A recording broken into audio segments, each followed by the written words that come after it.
राधे राधे भक्तों, बोल सत्यनारायण भगवान की जय, लक्ष्मी नारायण भगवान की जय। भक्तों, आज सत्यनारायण भगवान की कथा का हम श्रवण करेंगे। आपका मेरे चैनल पर बहुत बहुत स्वागत है। भक्तों, आषाढ़ मास की पूर्णिमा को गुरु पूर्णिमा के नाम से जाना जाता है। इस दिन भक्तों हमें अपने गुरु का पूजन भक्ति भाव और श्रद्धा से करना चाहिए। सत्यनारायण भगवान की कथा का पाठ करने से व्यक्ति को 1000 यज्ञ करने के बराबर पुण्य फल की प्राप्ति होती है। सत्यनारायण भगवान व्रत कथा में भगवान विष्णु के सत्य स्वरूप के बारे में बताया गया है। इस व्रत का पाठ करने से घर में सुख समृद्धि का वास होता है और भगवान विष्णु की कृपा बनी रहती है। इसलिए भक्तों, अपने घर के सभी कष्टों को दूर करने के लिए, घर में सुख शांति बरकत बांधे के लिए हमें सत्यनारायण भगवान का व्रत करना चाहिए और कथा का पान करना चाहिए। अगर भक्तों हम किसी कारणवश पाठ कथा का व्रत ना भी कर सकें तो हमें कथा अवश्य सुननी चाहिए। बोलो लक्ष्मी नारायण भगवान की जय। भक्तों, कथा का श्रवण करते हैं। अपने हाथ में फूल और चावल ले लेंगे, एक लोटा जल का अपने पास रखेंगे और सत्यनारायण भगवान की पूजा करेंगे। प्रथम अध्याय। बोलो सत्यनारायण भगवान की जय।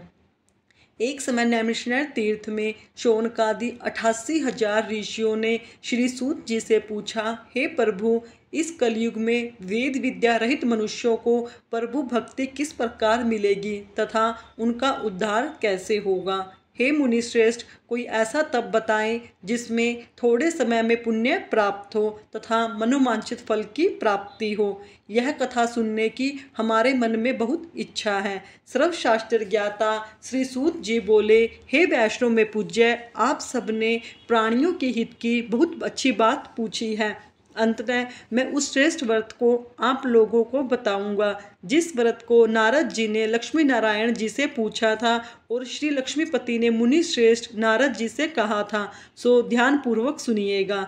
एक समय योगी राज नारद जी दूसरों के हित की इच्छा से अनेक लोकों में घूमते हुए मृत्यु लोक में आ पहुँचे। यहाँ अनेक योनियों में जन्मे हुए प्राय सभी मनुष्यों को अपने कर्मों द्वारा अनेकों दुखों से पीड़ित देखकर सोचा, किस यत्न के करने से निश्चय ही इन मानवों के दुखों का नाश हो सकेगा।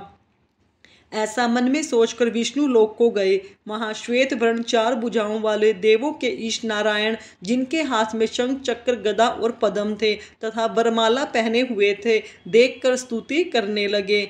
हे भगवान, आप अत्यंत शक्ति से संपन्न तथा वाणी भी आपको नहीं पा सकती। आपका आदि मध्य और अंत नहीं है। निर्गुण स्वरूप सृष्टि के कारण भक्तों के दुखों का नष्ट करने वाले हो, आपको मेरा नमस्कार है। नारद जी से इस प्रकार की स्तुति सुनकर विष्णु भगवान बोले, हे मुनिश्रेष्ठ, आपके मन में क्या है? आपका किस काम के लिए आगमन हुआ है? निसंकोच कहो। तब नारद मुनि बोले, मृत्यु लोक में सब मनुष्य जो अनेक योनियों में पैदा हुए हैं, अपने अपने कर्मों के द्वारा अनेक प्रकार के दुखों से दुखी हो रहे हैं।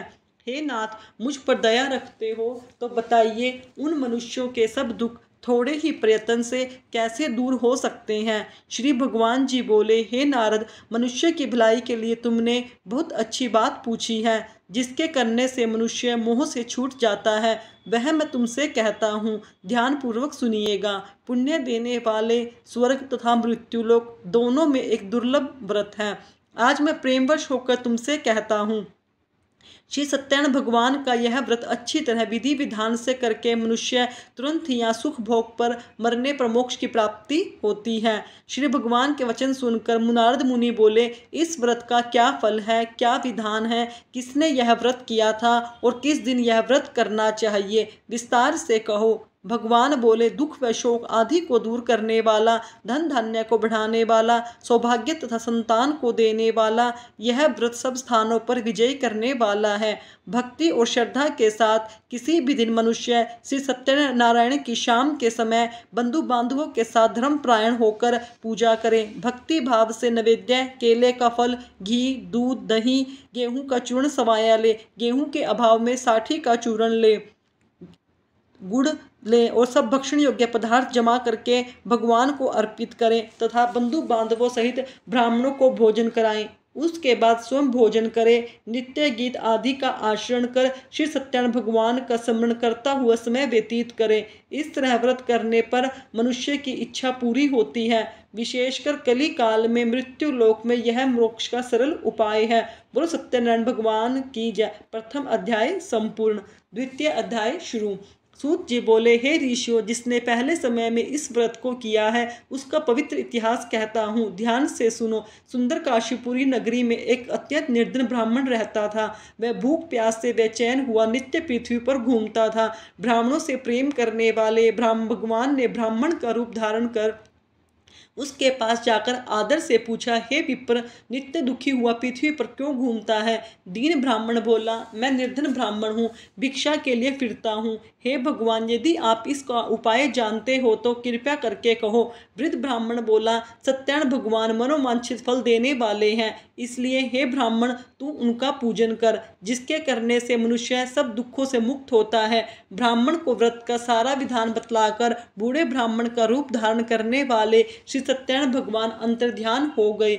जिस व्रत को वृद्ध ब्राह्मण ने बतलाया है मैं उसको करूँगा, यह निश्चय करके उसे रात में नींद भी नहीं आई। वह सवेरे उठकर सत्यनारायण भगवान के व्रत का निश्चय कर भिक्षा के लिए चला गया। उस दिन उसको भिक्षा में बहुत धन मिला, जिससे उसे बंधु बांधवों के साथ उसने सत्यनारायण भगवान का व्रत किया। इसके करने से वह विप्र सब दुखों से छूटकर अनेक प्रकार की संपत्तियों से युक्त हुआ।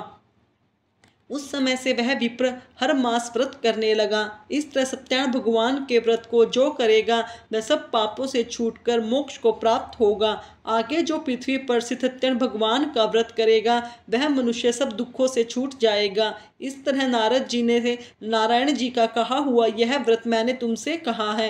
हे विप्रो, मैं अब और क्या कहूँ? ऋषि बोले, हे मुनिवर, संसार में उस विप्र से सुनकर और किस किस ने इस व्रत को किया हम सब सुनना चाहते हैं। इसके लिए हमारे मन में श्रद्धा है।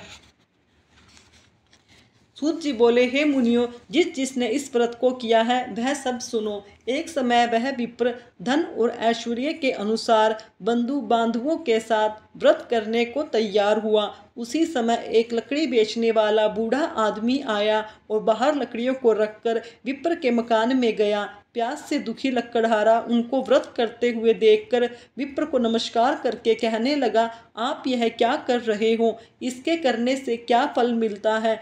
कृपया मुझे बताइए। ब्राह्मणों ने कहा, सब मनोकामनाओं को पूर्ण करने वाला यह श्री सत्यनारायण भगवान का व्रत है। इसकी ही कृपा से मेरे यहाँ धन धान्य आदि की वृद्धि हुई है।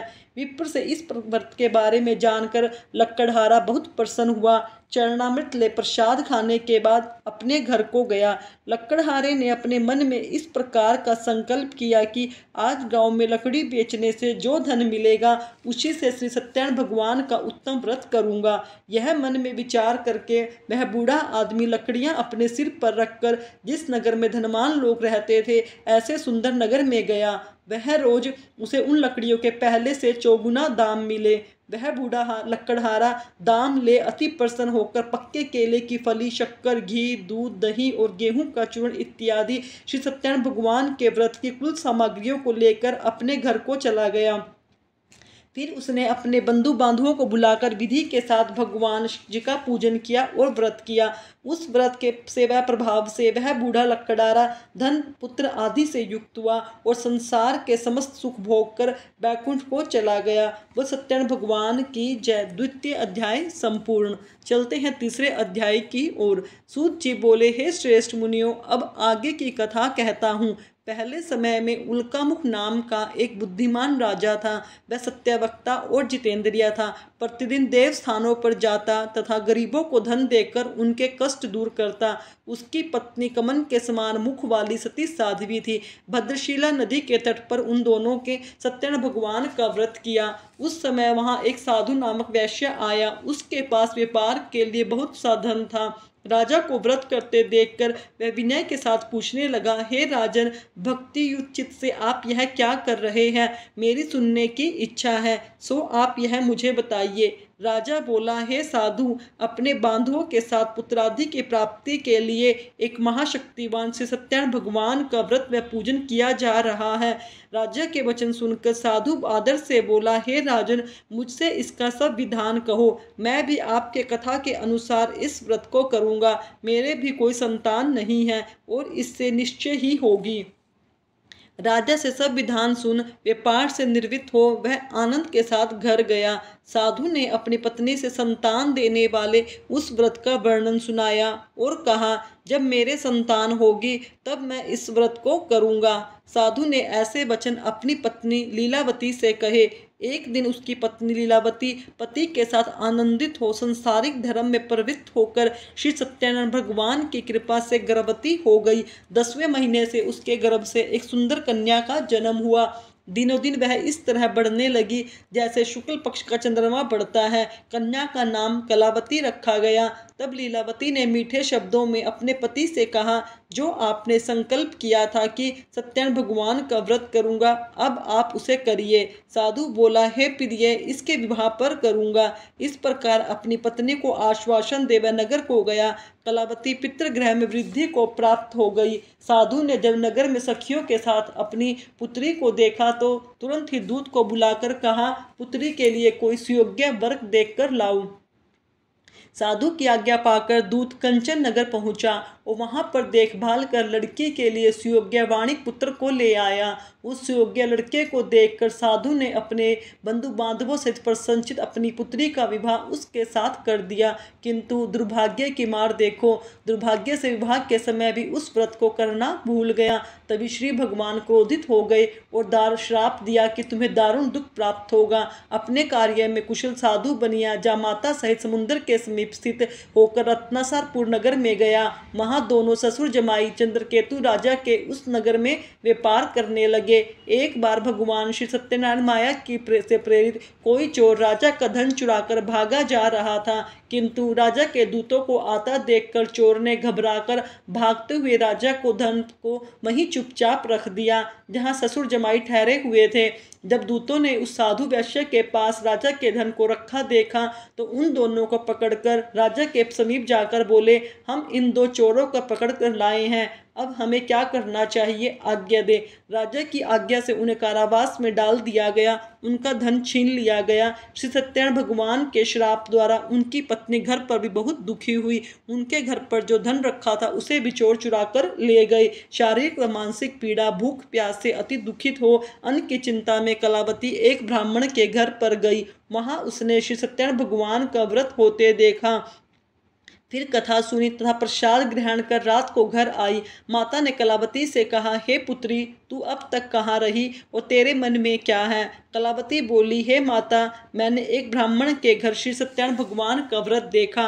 कन्या के वचन सुनकर लीलावती भगवान के पूजन की तैयारी करने लगी। लीलावती ने परिवार और बंधुओं सहित श्री सत्यनारायण भगवान का पूजन किया और वर मांगा, मेरे पति और दामाद शीघ्र घर आ जाए। साथ ही प्रार्थना की, हम सबका अपराध क्षमा करो। श्री सत्यनारायण भगवान इस व्रत से संतुष्ट हो गए और राजा चंद्रकेतु को स्वप्न में दर्शन देकर कहा, हे राजन, दोनों वैश्यों को प्रातः ही छोड़ दो। उनका सारा धन जो तुमने लिया है उन्हें वापस दे दो, नहीं तो तुम्हारा धन, राज्य, पुत्र आदि सब नष्ट कर दूंगा। राजा से ऐसा कहकर भगवान अंतर्ध्यान हो गए।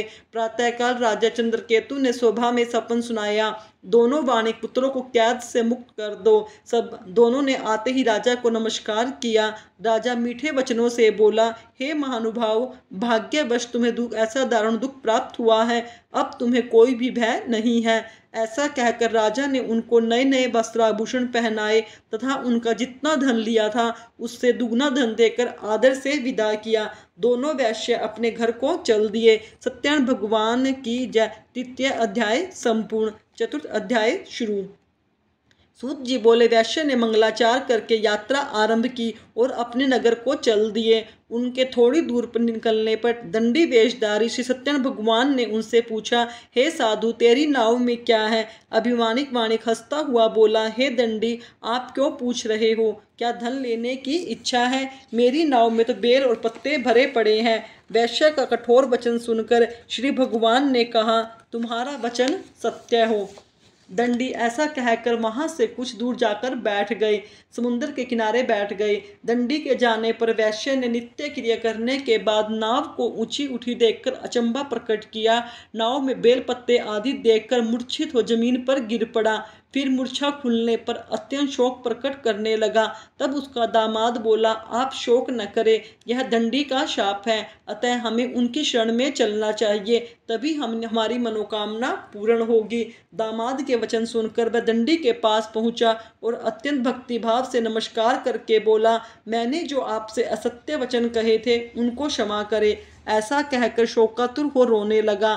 तब दंडी भगवान बोले, हे बाणिक पुत्र, मेरी आज्ञा से बार बार तुम्हें दुख प्राप्त हुआ है, तू मेरी पूजा से विमुख हुआ है। साधु बोला, हे भगवान, आपकी माया से ब्रह्मा आदि देवता भी आपके रूप को नहीं जान सकते, तब मैं अज्ञानी कैसे जान सकता हूँ।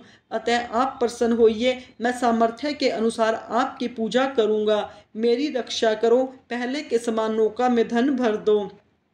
उसके भक्ति युक्त वचन सुनकर भगवान प्रसन्न हो गए और उसकी इच्छा अनुसार वर देकर अंतर्ध्यान हो गए। तब उन्होंने नाव पर आकर देखा कि नाव धन से परिपूर्ण है। फिर वह सत्यनारायण भगवान का पूजन कर साथियों सहित अपने नगर को चला। जब वह अपने नगर के निकट पहुंचा तब दूत को देखा। दूत ने साधु के घर जाकर उसकी पत्नी को नमस्कार किया। साधु अपने दामाद सहित इस नगर के समीप आ गए हैं। ऐसा सुन साधु की पत्नी ने बड़े हर्ष के साथ श्री सत्यनारायण भगवान का पूजन कर पुत्री से कहा, मैं अपने पति के दर्शन को जा रही हूँ, तू कार्य पूर्ण कर शीघ्र आ जा। माता के ऐसे वचन सुनकर कलावती प्रसाद छोड़कर जल्दी में पति के दर्शन के लिए गई। प्रसाद की अवज्ञा के कारण सत्यनारायण भगवान रुष्ट हो गए। पति को नाव सहित पानी में डुबो दिया। कलावती अपने पति को न देखकर रोती हुई जमीन पर गिर पड़ी। इस तरह नौका को डूबा हुआ तथा कन्या को रोता हुआ देखकर साधु बहुत दुखी हुआ। हे प्रभु, मुझसे या मेरे परिवार से जो भूल हुई है उसे क्षमा करो। उसके दीन वचन सुनकर श्री सत्यनारायण भगवान प्रसन्न हो गए और आकाशवाणी हुई, हे साधु, तेरी कन्या मेरे प्रसाद को छोड़कर आई है, इसलिए इसका पति अदृश्य हुआ है। यदि वह घर जाकर प्रसाद खाकर लौटे तो इसे पति अवश्य मिलेगा। आकाशवाणी सुनकर कलावती ने घर पहुंचकर प्रसाद खाया और फिर पति के दर्शन किए। तत्पश्चात साधु ने बंधु बांधवों सहित श्री सत्यनारायण भगवान का भक्ति पूर्वक विधि पूर्वक पूजन किया।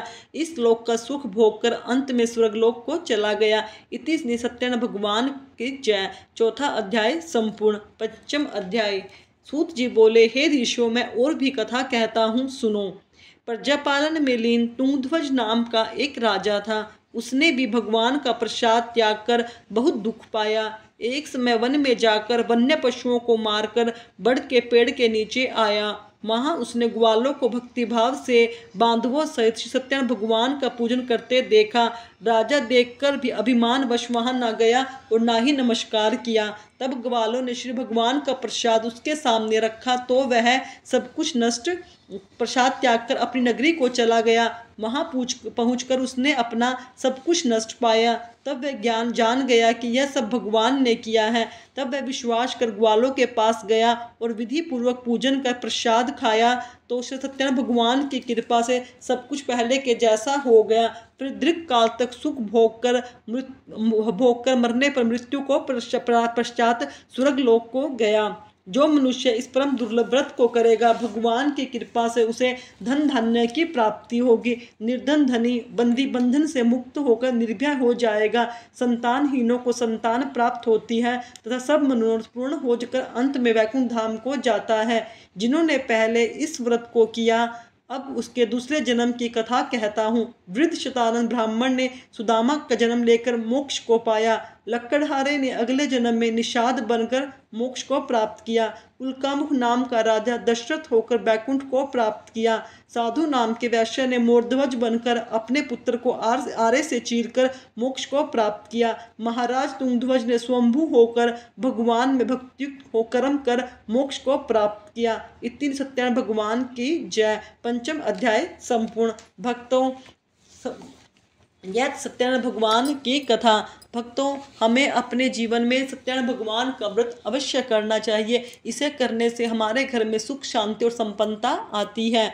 भक्तों, अगर आपको मेरे द्वारा सुनाई गई कथा अच्छी लगी तो मेरे चैनल को सब्सक्राइब कीजिएगा, वीडियो को लाइक कीजिए, कमेंट में से सत्यनारायण भगवान या लक्ष्मी नारायण भगवान या ओम नमो भगवते वासुदेवाय अवश्य लिखिएगा। धन्यवाद भक्तों।